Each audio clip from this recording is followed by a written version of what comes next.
흔히들 인간관계에서 가장 중요한 건 긍정적인 말투와 칭찬이라고들 하잖아요.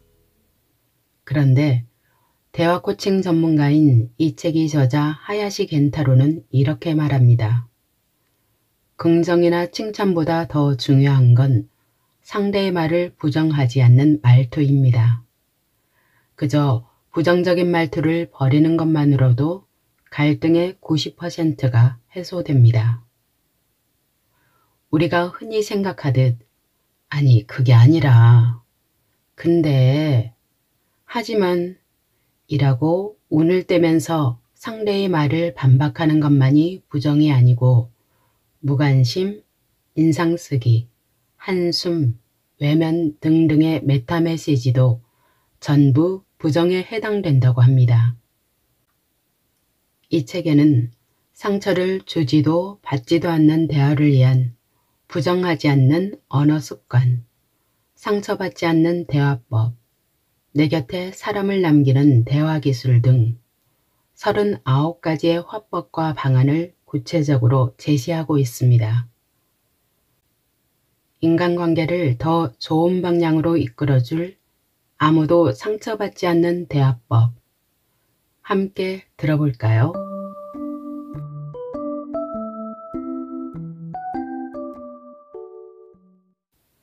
상대를 위해 말하고 있다는 착각. 사람들은 이미 알고 있습니다.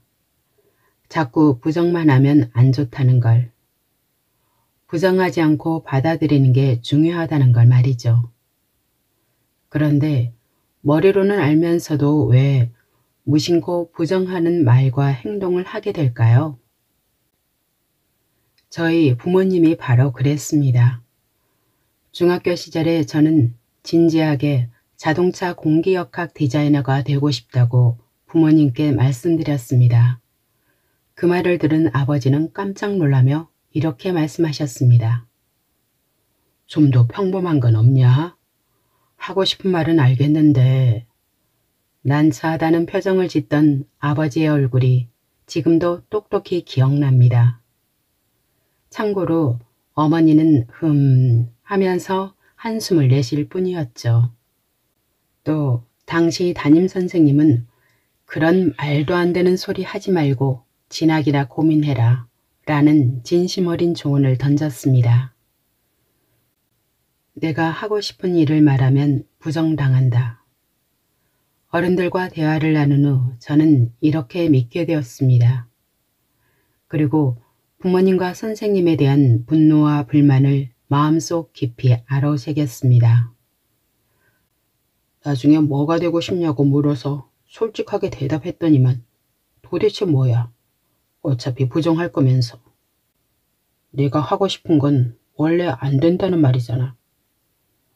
중학교 3학년인 제 입장에서 말하자면 어른들의 반응은 뒷북치기였습니다. 제가 정말 원하는 게 뭔지가 중요한 게 아니라 그들이 원하는 답이 돌아오기를 바라는 것 같았거든요. 그렇게 이런저런 일을 겪다가 어떤 계기가 생겨 미국으로 유학을 가게 되었습니다. 유학 간 학교에서 진학 카운슬러가 있더군요. 어느 날 진학 카운슬러가 물었습니다. 켄타로는 나중에 뭐가 되고 싶어? 그러자 마음속으로 또 부정당하겠구나 라고 생각하면서 자동차 공기역학 디자이너가 되고 싶다고 대답했습니다. 그러자 카운슬러는 이렇게 말하더군요. 와, 아주 멋진데? 그럼 어떻게 하면 자동차 공기역학 디자이너가 될 수 있을지 함께 고민해보자. 부모님, 선생님과는 전혀 다른 반응이 나오자 제가 더 놀랐습니다. 카운슬러의 반응은 솔직히 신선했습니다. 드디어 내 꿈을 인정받은 것 같았고 자유롭게 말해도 괜찮다는 느낌을 받았습니다. 그런데 꿈을 인정받고 어떻게 하면 될지 함께 고민해보자는 말을 듣는 순간 저는 깨달았습니다. 사실 나는 그 꿈을 이루기 위해 구체적으로 계획한 게 하나도 없구나 라는 현실을 말입니다. 전적으로 부정당했을 때는 기분이 확 상했는데 막상 지지와 응원을 받으니 뭘 해야 할지 구체적으로 생각해보지 않은 저 자신을 발견한 거죠. 이 상반된 경험을 비롯해서 최근 몇 년 동안 수많은 경영자와 직장인을 코칭하면서 깨달은 점이 있습니다. 부정만 당하면 마음에 상처가 생긴다. 부정만 당하면 분노가 싹튼다. 부정만 당하면 솔직하게 이야기할 수 없다. 부정만 당하면 신뢰 관계를 형성하기 어렵다. 부정만 당하면 자기 긍정감이 떨어지고 자신감을 잃는다. 아니, 잠깐만요. 저는 부정한 적 없는데요. 말끝마다 부정적으로 말하는 사람들이 있긴 하죠. 근데 저는 안 그래요. 제가 부정하는 커뮤니케이션이 장단점을 설명하면 꼭 이렇게 말하는 분들이 있습니다. 부정하는 습관이 있는 사람들이 있다는 건 알면서도 그게 바로 자기 자신이라는 걸 인정하지 않습니다. 그런데 아니 그게 아니라 라고 습관적으로 부정적인 말투를 쓰는 사람만 부정적인 사람인 건 아닙니다. 여러분은 평소 사람들과 대화할 때 다음과 같은 행동을 하지 않나요? 상대방이 말을 하는 도중에 끼어들어 말을 끊어버린다. 상대방이 의견을 말할 때 그것도 좋긴 한데 라고 하며 자신의 의견을 말한다. 상대방의 이야기를 들을 때 눈을 마주치지 않고 다른 일을 하면서 듣는다. 이 상황의 공통점은 뭘까요? 바로 말로는 부정하지 않는다는 겁니다. 사실 이런 커뮤니케이션은 당신의 일상에서도 매우 비일비재합니다. 당신의 배우자가 혹은 친구가 말을 거는데 스마트폰을 보면서 이야기를 건성으로 들은 적이 있지 않나요? 바로 그런 행동이 완벽한 부정입니다. 대화 기술보다 중요한 건 마인드. 자신이 지금 대화 혹은 몸짓 언어로 누군가를 부정하고 있다는 걸 자각하는 사람은 별로 없습니다. 그런데 이 무의식적인 부정이야말로 인간관계가 잘 풀리지 않는 가장 큰 원인입니다. 그러므로 의식적으로 부정하지 않는 습관을 익히는 게 좋습니다. 그런데 이것을 습관화하기 위해서는 한 가지 전제가 필요합니다. 바로 내 마음속 깊은 곳에 부정하지 않는 마인드를 장착시켜야 한다는 겁니다. 이 마인드가 당신 내면에 깊게 깔려있지 않으면 여러 가지 대화의 기술을 배운다고 해도 잘 활용하지 못할 확률이 높습니다. 먼저 부정하지 않는 마인드를 만들기 위한 기본적인 사고방식에는 다음 세 가지가 있습니다. 첫째, 팩트를 말해주는 건 괜찮다는 생각은 버린다. 둘째, 내 의견이 절대적으로 옳다는 생각은 버린다. 셋째, 상대에 대한 지나친 기대는 버린다. 부정하지 않는 대화를 위해 버려야 할 것. 첫째, 팩트를 말해주는 건 괜찮다는 생각. 사실을 말할 뿐이다가 가장 위험하다. 이런 대화는 특히 회사에서 팀장이 팀원에게 무의식적으로 던지는 경우가 많습니다. 부정한 게 아니라 그냥 사실을 말한 것뿐인데요. 틀렸으니까 지적을 한 것뿐이죠.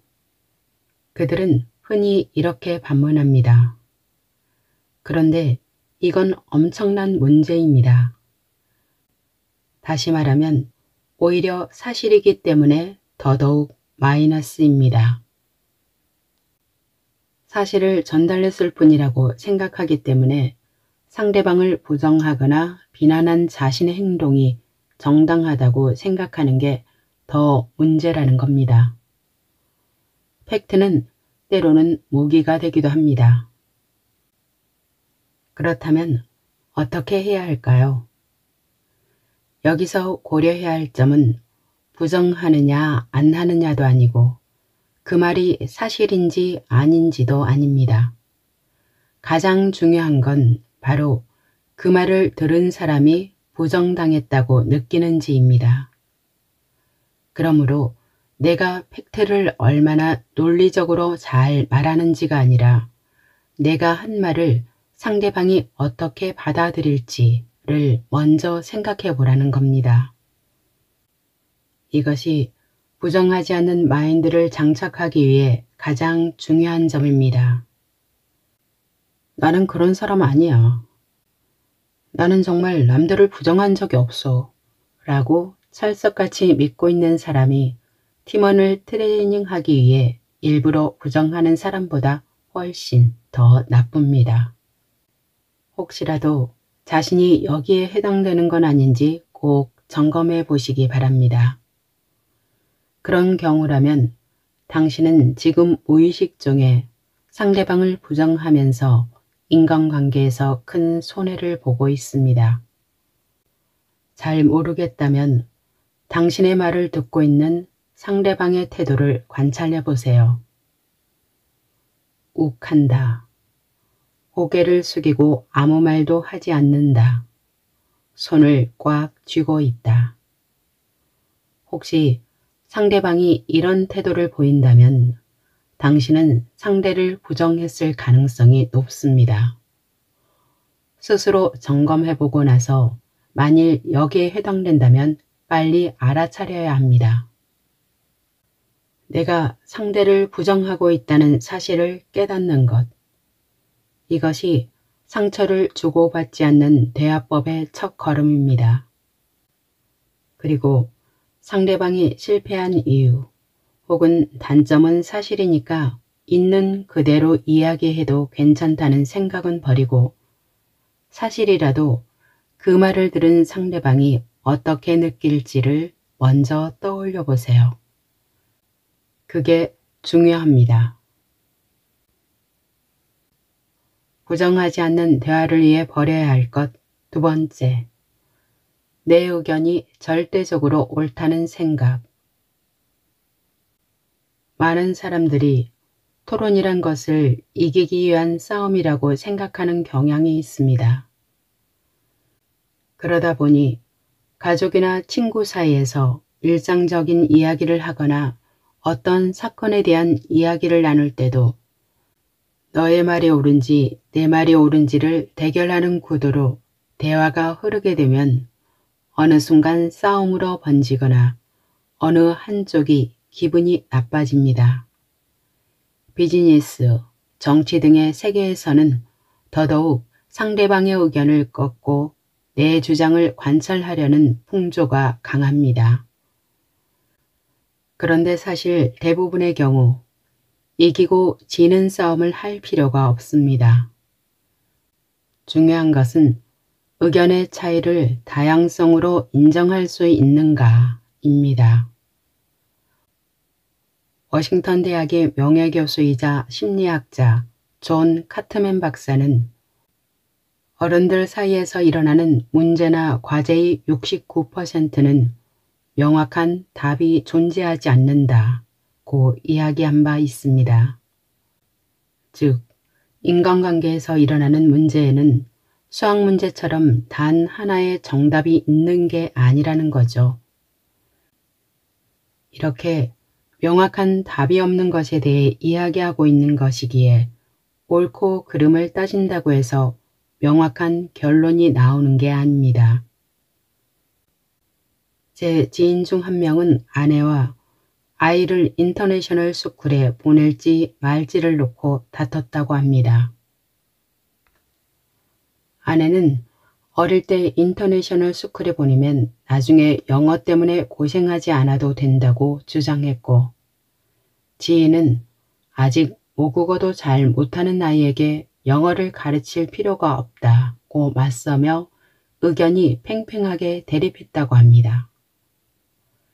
이 사례에서처럼 의견 차이는 곧 서로를 부정하는 싸움이 되는 경우가 많습니다.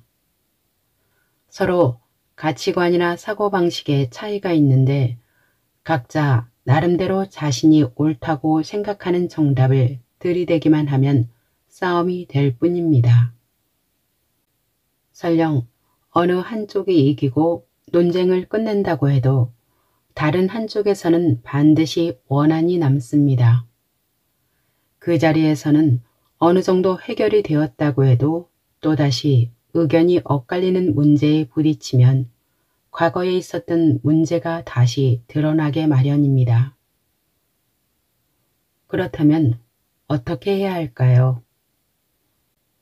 우선 의견의 차이는 곧 부정이 아니라는 점을 인식하는 것부터 해봅시다. 사실 사람마다 의견이 다르다는 것은 너무나 당연한 일입니다. 상대가 나와 다른 의견을 낼 때 저 사람은 왜 저러지? 라고 생각하기 이전에 당연한 일이야 라고 받아들이는 거죠. 그리고 나서 해야 할 일은 바로 서로의 의견 차이를 이해하고 공유할 수 있는 목적을 찾는 것입니다. 앞에서 예로 든 부부는 서로 의견이 다릅니다. 남편은 동네에 있는 일반 학교에 보내자, 아내는 영어를 배울 수 있는 학교에 보내자고 주장하죠. 의견이 다르더라도 두 사람이 공유하는 목적은 있습니다. 예를 들면 아이가 즐겁게 쑥쑥 잘 컸으면 좋겠다. 안심할 수 있는 학교에서 즐거운 시간을 보냈으면 좋겠다 등이겠죠. 먼저 두 사람이 같은 목적을 갖고 있다는 점을 이해하고 여기에 초점을 맞추는 게 중요합니다. 그러면 서로가 싸워야 할 적이 아니라 아군이라는 것, 같은 목적을 공유하고 있는 한 편이라는 걸 깨닫게 됩니다. 이 점을 이해했다면 그 다음에는 상대방의 생각이나 어떻게 하고 싶은지를 물어보세요. 이렇게 서로 지향하는 목적을 공유한 후 서로가 이해할 수 있는 지점을 찾는 과정이 중요합니다. 결국 제 지인은 목적을 공유하는 대화를 나눈 다음 영어를 배울 수 있는 학교를 몇 군데 견학해봤고 결과적으로는 동네에 있는 일반 학교에 보내면서 영어를 체험할 수 있는 학원에 보내기로 결정했다고 합니다. 서로가 옳고 그름을 따지며 이겼다 졌다는 식의 논쟁은 감정만 소모될 뿐입니다. 내 의견을 관철시키는 것이 대화에서 이기는 게 절대 아니라는 걸 받아들이세요. 상대의 의견 중에는 나에게 도움이 되는 말이 분명 있을 겁니다. 그 점을 수용하면서 최선의 선택을 모색하는 방향으로 궤도를 수정하는 것이 바람직합니다. 내 곁에 사람을 남기는 대화 기술. Yes, 이모션 화법. Yes, but 화법은 부정하지 않는 대화법으로 잘 알려져 있습니다. 그런데 문제는 이 화법을 실제로는 거의 쓸 수 없다는 사실입니다. Yes, but 화법은 상대방의 이야기나 의견에 일단 수긍한 다음 근데 말이야, 그렇기는 한데, 하지만, 그렇다고 해서 등 부정하는 말을 덧붙이는 것입니다. 반박하고 싶을 때 부드럽게 부정하는 방법이죠. 일종의 부정 완화제라고 할까요? 하지만 이 화법은 상대방의 이야기를 부정한다는 점에서는 변함이 없습니다. 물론 처음부터 그건 아니지. 그렇지 않아. 라고 단호하게 거절하는 것보다는 낫다고 생각할 수도 있습니다. 그런데 실제로는 효과가 없다는 게 가장 큰 문제입니다. 그 이유는 yes but 화법을 쓰려는 사람일수록 긍정하는 말을 짧게 표현하기 때문입니다. 그렇긴 하지.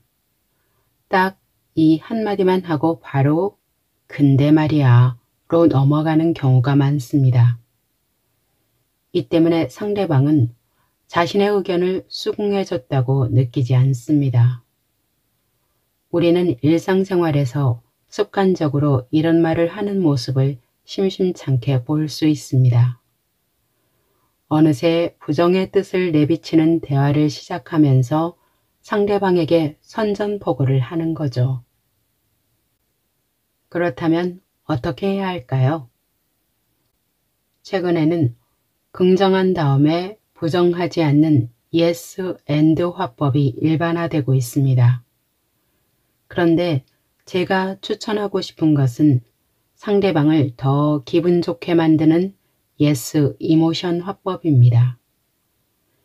이것은 제가 독자적으로 개발한 것으로 긍정의 말과 더불어 긍정적인 감정을 전달하는 화법입니다. 예를 들어 볼게요. 일 열심히 하는 모습 보니까 진짜 든든하다. 시험 점수가 잘 나왔구나. 정말 잘했다. 머리 잘랐네. 엄청 잘 어울린다.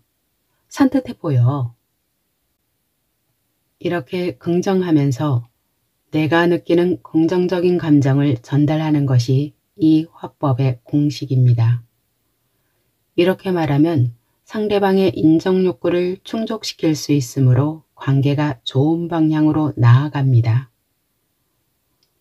그리고 나서 자신이 전하고 싶은 의견을 이야기합니다. 그것이 동조하는 의견이든 상대방과 다른 의견이든 상관없습니다. 다만 사용법에 주의해야 할 때도 있습니다. 상대방이 머리를 잘랐는데 빈 말이라도 잘 어울린다고 할 수 없을 때는 어떻게 해야 할까요? 이때 yes 이모션 화법을 잘못 쓰면 진심이 담겨 있지 않기 때문에 상대방은 빈정거린다고 받아들일 수도 있습니다. 이럴 때는 사실만 말하고 멈춰야 합니다. 머리 자르셨군요. 이렇게 사실을 있는 그대로 말하는 거죠. 그 사실에 대한 자신의 감정은 드러내지 않습니다. 그러면 신기하게도 상대는 자신이 하고 싶은 이야기를 털어놓습니다. 예를 들면, 네, 이 헤어스타일 엄청 마음에 들어요. 머리를 너무 짧게 잘라서 속상해요. 라는 식이죠. 이 화법은 업무에서도 쓸 수 있습니다. 당신이 팀원에게 다음과 같이 말했다고 가정해 보세요. A사 프레젠테이션 끝났어요? 잘 했는지 못했는지를 묻는 게 아니라 그냥 팩트에 대해서만 질문하는 겁니다. 그러면 그 팀원은 본인이 알아서 이런저런 말을 덧붙여가며 더 깊이 있는 정보를 전달해 줄 겁니다. 제가 할 수 있는 건 다 했어요. 나머지는 하늘에 맡겨야죠. 좀 망한 것 같아요. 다음 주에 비사에서 하는 프레젠테이션은 정말 열심히 할게요. 이렇게 답하는 과정에서 팀원은 스스로가 결과가 좋은지 나쁜지, 개선점은 무엇인지를 깨닫는 계기가 됩니다. 그러니까 꼭 시도해 보세요. 침묵을 대화로 활용하는 방법. 상대방을 부정하지 않기 위해 쓸 수 있는 중요한 기술 중 하나가 대답하기 전에 브레이크를 거는 것입니다. 대화에서 브레이크를 건다는 말은 우선 침묵한다는 뜻입니다. 대화에서 일어나는 트러블이 대부분은 상대방의 입장은 생각하지 않고 반사적으로 되받아치는 데서 시작합니다. SNS에서 일어나는 문제가 그 상징입니다.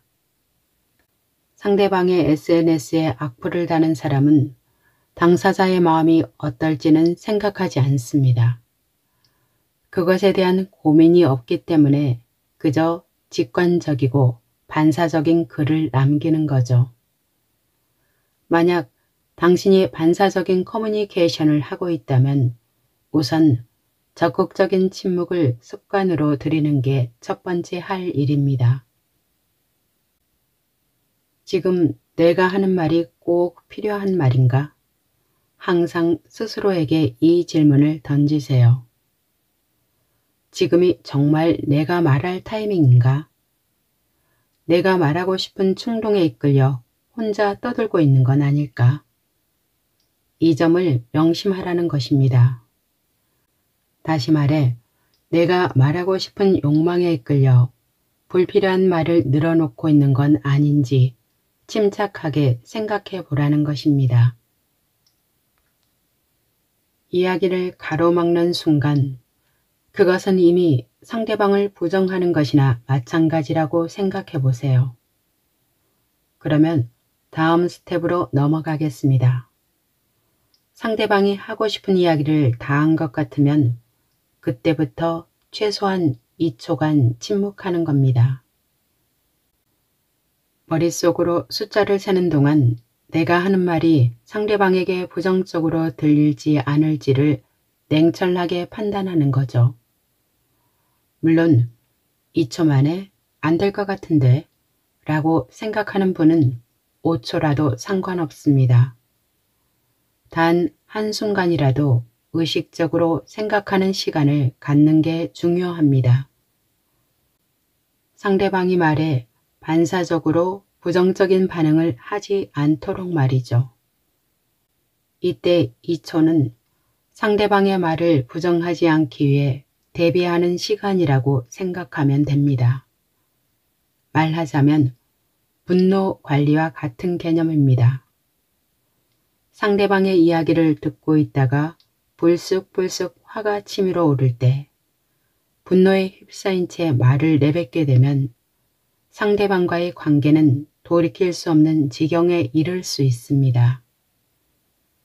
연인 사이에서 이런 일이 계기가 되어 헤어지는 것은 매우 흔한 패턴이 아닐까요? 그러므로 단 몇 초간의 침묵으로 자신의 감정을 가라앉히는 연습을 해봅시다.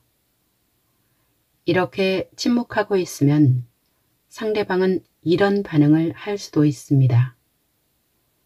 오늘 너무 조용히 들어주시는데 무슨 말이라도 해주세요. 만약 이런 말을 듣는다면 성공입니다. 정식으로 말해도 좋다는 허락을 받았다는 뜻이니까요. 굳이 하지 않아도 될 말을 해서 원한을 사기보다는 침묵을 통해서 평화로운 관계를 유지하는 것이 좋을 때가 있다는 것을 꼭 기억하세요. 동의하지 않아도 받아들이는 화법. 팀원이 진짜 엉뚱한 말을 할 때도 부정하면 안 되는 건가요? 직원들 제안을 그렇게 다 받아들였다가는 회사가 망할 것 같은데요. 회사 리더들을 상담하다 보면 이런 말을 하는 분들도 있습니다. 이런 질문에 현실적인 답변을 해드릴게요.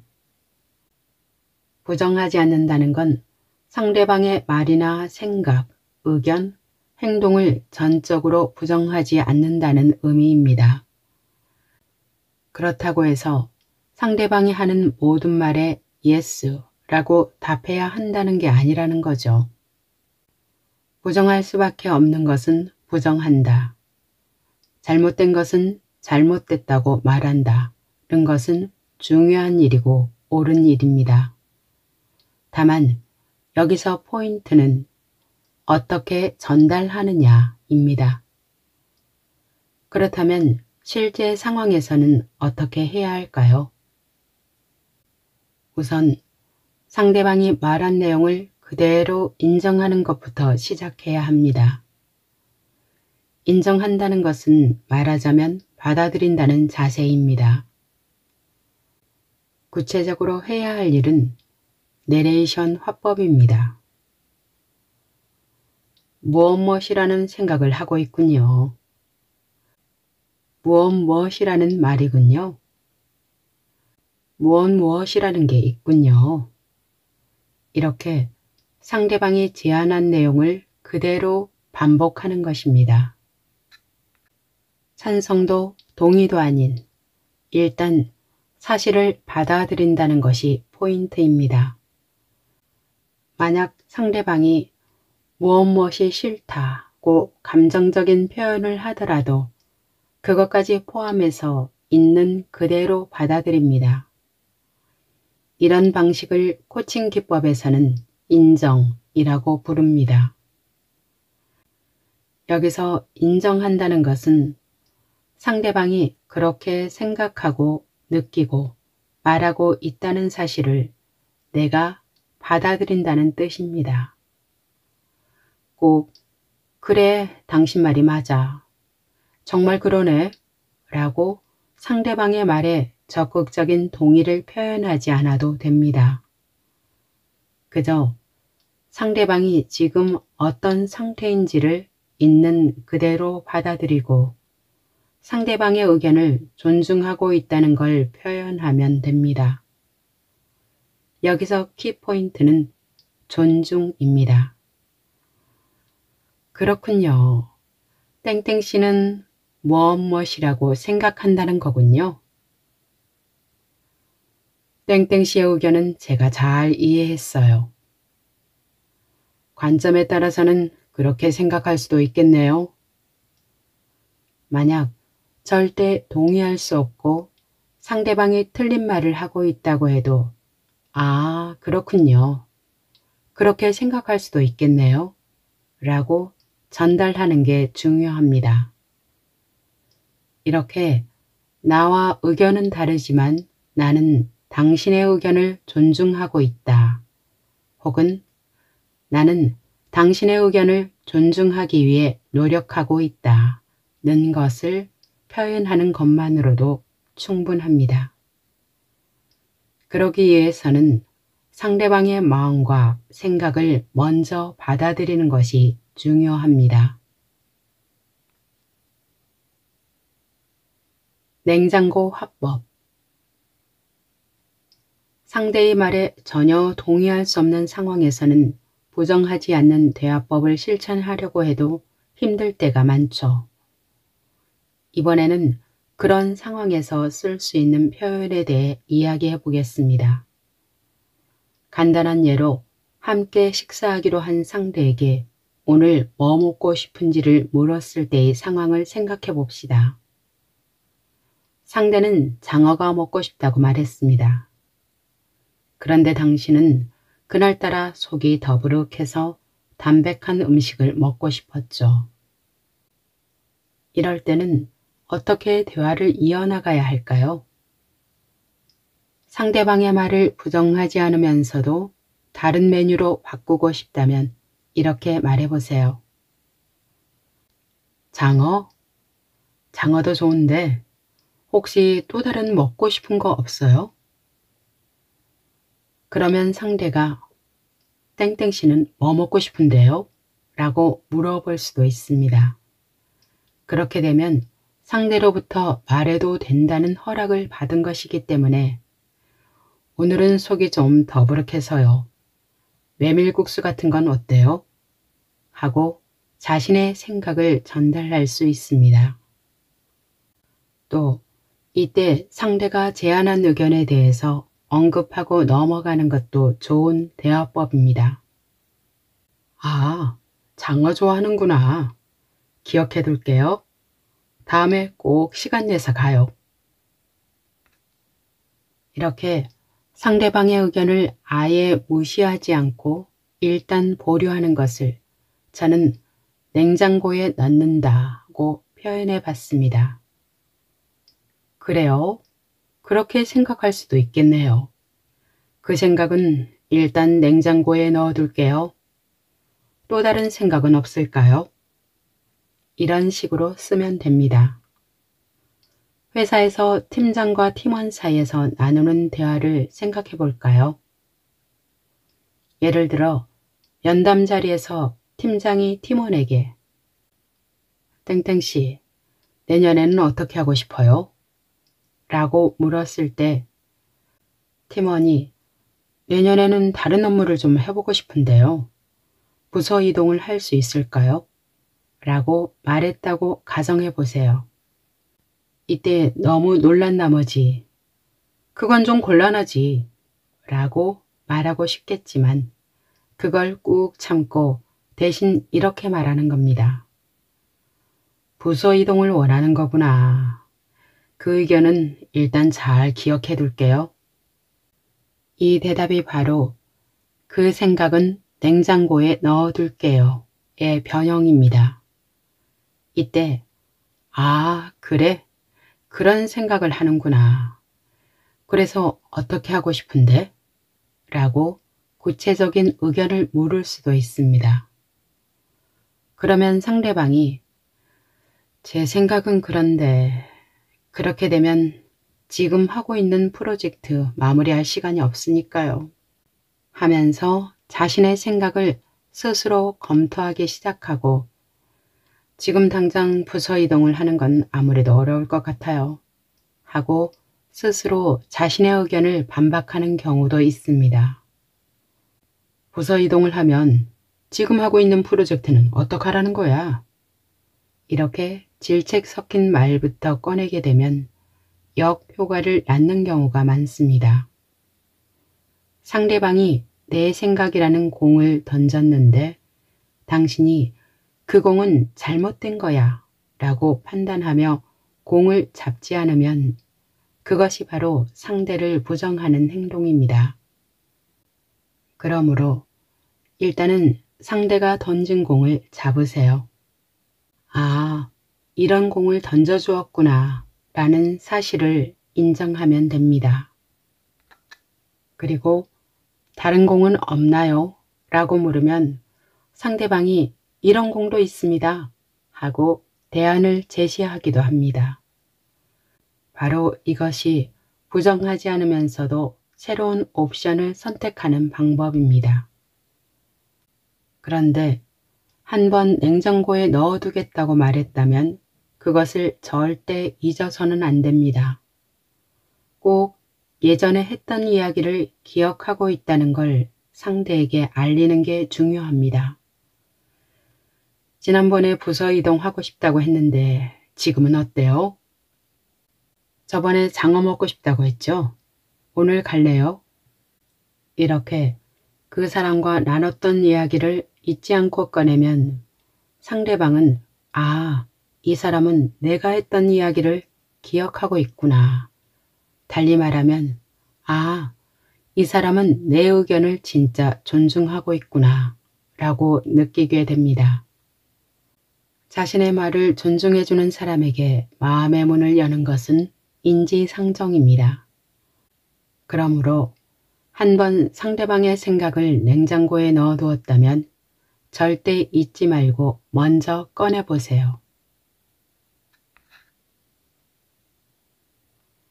나도 모르는 사이에 전달되는 메타 메시지. 인간은 언어를 사용하는 유일한 동물이지만 비언어적 표현인 메타 메시지로도 수많은 정보를 주고받고 있습니다.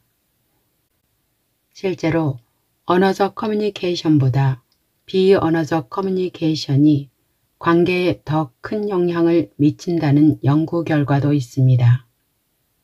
따라서 당신이 아무리 입으로 부정적인 말을 하지 않더라도 만약 부정적인 태도로 상대를 대한다면 그 모든 것은 물거품이 되고 맙니다. 눈빛이나 한숨, 몸짓 언어 등 부정적인 메타 메시지는 전부 상대방에게 전달된다는 것을 명심하세요. 부정적인 메타 메시지 중 대표적인 것은 다음과 같습니다. 미간에 주름이 생긴다. 양쪽 귓꼬리를 아래로 내려뜨린다. 팔짱을 낀다. 다리를 꼰다. 이것 외에도 다리 떨기, 상대방의 시선 피하기, 손목시계나 스마트폰 보기 등이 있습니다. 이것은 부정적이라기보다 당신의 이야기는 더 이상 듣고 싶지 않다는 속마음을 드러내는 태도입니다. 무엇을 말하는가 못지않게 중요한 것이 어떻게 말하는가 라는 걸 꼭 기억하세요.